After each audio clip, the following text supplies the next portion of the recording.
गद्दार सरकारचा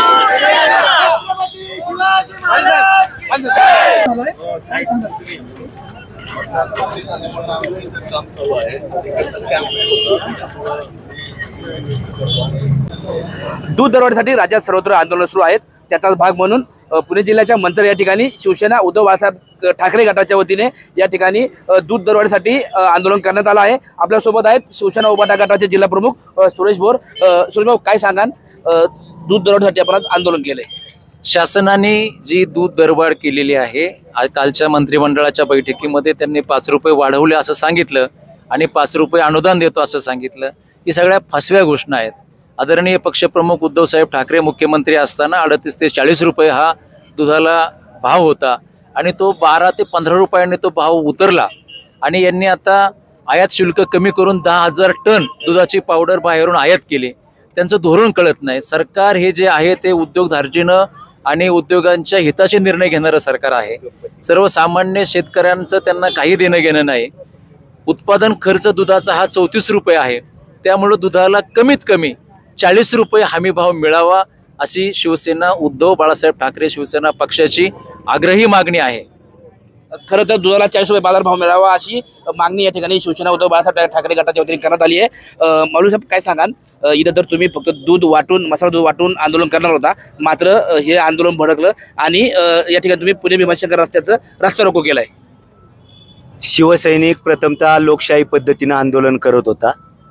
अपेक्षा हीच होती की प्रशासनानं वेळेत येऊन त्यांचं निवेदन स्वीकारावं, पण शेवटी तसं झालं नाही।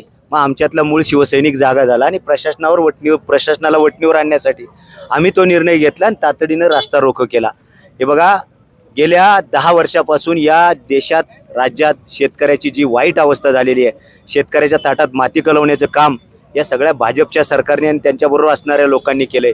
दुर्दैवाने आज या तालुक्यामध्ये आपल्याला माहीत असेल, आमच्या जुन्नर तालुक्यामध्ये आमच्या एका सहकारी शेतकऱ्यानं मागच्या 1.5 वर्षापूर्वी आत्महत्या केली आणि ते देखील नरेंद्र मोदींच्या वाढदिवसाच्या दिवशी त्यांना पत्र लिहून आत्महत्या केली।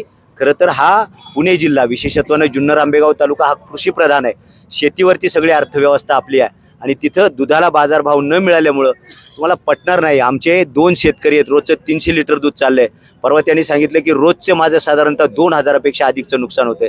साहेब, ही गोष्ट सोपी नाही। ही सरकारला कधी कळणार आहे? नुसतं म्हणायचं की सहकार मंत्र्यांचा तालुका, पण सहकार मंत्र्यांना हे कळत नाही का? खरं तर या गोष्टीची नोंद घेतली पाहिजे। सरकारने फुकटची आमिषे दाखवण्यापेक्षा शेतमालाला चांगला भाव देऊन दुधाला आमच्या 40 रुपये खरं तर त्यांचा भाव हक्काचा दिला पाहिजे। तुमचं अनुदान बिनुदान हे सगळ्या झूट, या नुसत्या भूलभुलैया करणाऱ्या योजना या बंद करा आणि आमच्या शेतमालाला भाव द्या आणि शेतकऱ्यांच्या दुधाला 40 रुपये हमी भाव हा मिळालाच पाहिजे। अन्यथा आमचं ठरल्याप्रमाणे इथल्या पुढच्या काळामध्ये शिवसैनिक काय आंदोलन करेल हे सांगता येत नाही, कसा तो गनिमी कावा करेल सांगता येत नाही आणि तो अवलंब आम्हाला करायला लावू नका, हीच मागणी। शेतकऱ्यांनी सरकारने शेतकऱ्याच्या भावना समजून घ्यावी अशी मागणी या ठिकाणी आंदोलकांनी केली आहे। राजाभाऊ, काय सांगाल, दुधाचं आंदोलन केलंय, दूध दरवाढीचं आंदोलन केलंय, नक्की काय भावना आहे, काय मागणं आहे? आम्ही 8 दिवसापूर्वी प्रांत साहेब, तहसीलदार साहेब यांना निवेदन दिलं होतं की आम्ही शांततेच्या मार्गाने मोर्चा काढून या ठिकाणी निषेध आंदोलन घेणार आहोत। त्यांनी आम्हाला शब्दही दिला होता की संबंधित तहसीलदार येऊन या ठिकाणी तुमचं निवेदन स्वीकारतील।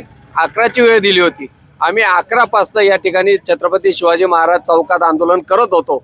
12 वाजले तरी शासकीय प्रतिनिधी कोणी आमचं निवेदन घ्यायला आला नाही।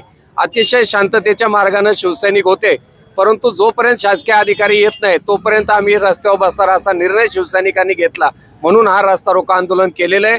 आज आम्ही अतिशय थोडक्यामध्ये नंतर अधिकारी आल्यानंतर हे आंदोलन आवर्त घेतलेलं आहे, परंतु भविष्य काळामध्ये शिवसैनिक हा शेवटी शिवसेना प्रमुख बाळासाहेब ठाकरे यांच्या मुसीत तयार झालेला सैनिक आहे। गनिमी काव्यानं या पुढचं आंदोलन कसं करतील हे मात्र आम्ही सांगून करणार नाही, पण जोपर्यंत शेतकऱ्याच्या दुधाला 40 रुपयाचा हमी भाव मिळणार नाही तोपर्यंत हे आंदोलन आमचं पुढे चालूच राहील. जोपर्यंत शेतकऱ्याच्या दुधाला 40 रुपये हमी भाव मिळणार नाही तोपर्यंत हे आंदोलन चालूच राहील असं या ठिकाणी आंदोलक म्हणतात. भाऊ काय सांगाल, पुढे आंदोलनाची पुढील दिशा काय राहील? शासनाने 5 रुपये अनुदान दिलं आणि 12% GST लावला. मागच्या आठवड्यामध्ये निर्मला सीतारामन अर्थमंत्री यांच्या अध्यक्षतेखाली बैठक झाली आणि त्याच्यामध्ये 12% दुधाला GST लावल्याचं ठरलं. हा GST जो 12% आहे तो डायरेक्ट शेतकऱ्यांना त्यांच्या खात्यातून तो कमी होणार आहे. तुम्ही एक बाजूला 5 रुपये अनुदान द्यायचं गाजर दाखवता, दुसऱ्या बाजूला 12% GST देऊन तुम्ही शेतकऱ्याकडून पैसे काढून घेता. शेतकऱ्याला 40 रुपये हमी भाव हा दिलाच पाहिजे. दूध ज्यावेळी तुम्ही 56 रुपये लिटर विकता आणि कोणतीही वस्तू तुम्ही जर उत्पादित केली तर त्या वस्तूवर कमीत कमी 15 ते 20% जास्त विकावा असा देशामागचा एक प्रॉफिट रेशो आहे. तुम्ही जर 56 रुपये 60 रुपये विकता तर त्याच्यामध्ये 40 रुपये हा दर शेतकऱ्याला हा मिळालाच पाहिजे अशी शिवसेनेची आग्रही भूमिका आहे. तुम्ही आज मंत्रिमंडळ आंदोलन केले, पुढलं आंदोलन कसं असेल? जर शासनाने तुमची मागणी मान्य नाही केली तर पुढं कशा पद्धतीने आंदोलन केलं जाईल? शासनाने जर आमची मागणी मान्य केली नाही तर आम्ही गाड्यांमध्ये गाई म्हशी सगळे भरून आम्ही मंत्रालयावर धडक आंदोलन करणार आहोत. दरम्यानच्या काळामध्ये या भागातले जे मंत्री आहेत त्या मंत्र्यांच्या घरापुढे जाऊन बसून शिवसेना मगाशी राजाभाऊंनी सांगितलं तिथंच गाई ठेवणार, तिथंच आम्ही धारा काढणार आणि तिथंच त्यांच्या घरापुढे मुक्काम करणार अशी शिवसेनेची पुढची रणनीती आहे. 40 रुपये बाजारभाव मिळाला पाहिजे अशी मागणी या ठिकाणी आंदोलकांनी केली आहे. आणि त्याचबरोबर जर दुधाला शासनाने 40 रुपये हमी भाव दिला नाही तर गाया म्हशी घेऊन मंत्रालयावरती आंदोलन केलं जाईल असं या ठिकाणी आंदोलकांनी भावना व्यक्त केल्या.